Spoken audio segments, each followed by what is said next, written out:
Enfin, sur l'ensemble, ce sont des recommandations.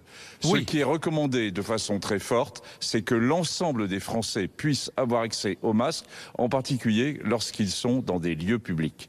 Donc c'est assez large, c'est les transports, c'est quand vous travaillez, c'est quand vous sortez dans la rue, c'est avoir accès à des masques dits d'usage, entre guillemets, qui peuvent être soit des masques construits de façon artisanale, soit de façon industrielle, et qui, je le rappelle, et vous l'avez très bien rappelé lors du spot précédent, ont un intérêt de pouvoir limiter la contamination pour les autres, parce qu'il y a un certain nombre de personnes qui vont continuer à être infectées par le Covid de façon strictement asymptomatique, qui ne sauront pas qu'elles sont infectées. Et c'est là où elles peuvent transmettre. Donc le port d'un masque protège les autres. Par ailleurs, ça protège quand même un peu la personne aussi. Et si vous avez deux personnes qui portent des masques, eh bien ça additionne ce petit effet de protection. Donc ça doit également s'accompagner de la poursuite des mesures, évidemment, de distanciation. Je dis très simplement, c'est fromage et dessert. Bon, c'est fromage et dessert. Donc on porte un masque. Vous recommandez le port obligatoire du masque, par exemple, dans les transports en commun, par exemple dans les commerces qui accueillent du public, Jean-François Delfraissy? Tout à fait. Bien.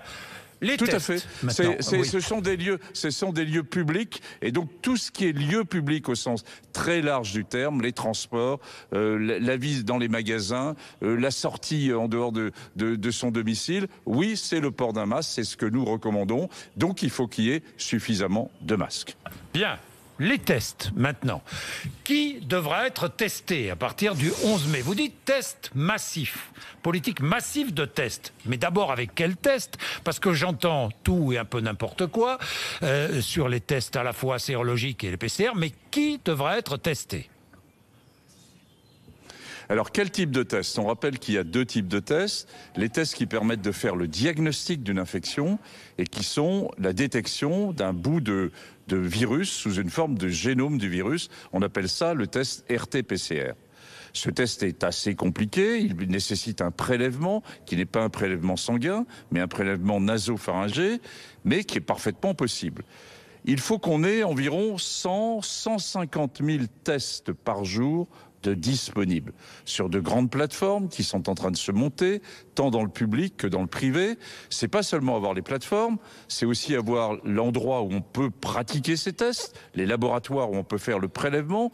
Puis vous imaginez que le rendu de 150 000 tests par jour pose quand même des nouvelles problématiques. Là aussi, attention, c'est pas seulement faire les tests, mais c'est être capable de les rendre à la fois à chaque individu et d'avoir une vision nationale de l'ensemble. Donc ça, c'est fondamental. Par contre, les tests sérologiques, c'est la détection d'anticorps qui permettent de dire qu'on a été en contact avec le virus. Alors, ces tests, on sait maintenant que ce virus, après la première vague, eh bien, l'immunité en population, elle n'est pas si importante que ça. Elle est autour environ de 10%, avec évidemment des différences régionales plus importantes en région parisienne que ça ne peut être dans la région du sud-ouest. Donc ces tests permettent de dire, d'avoir une vision de ce qui se passe au niveau français, mais somme toute au niveau individuel, une portée plus limitée, puisque c'est seulement 10% des personnes qui ont été en contact avec le virus. Alors ces tests sérologiques sont beaucoup plus faciles à faire, il faut qu'ils aient une très bonne sensibilité, mais ils vont l'avoir. Et là, ces tests, on va les avoir sur des chaînes ELISA qui vont permettre de faire 100, 200, 300 000 tests par jour.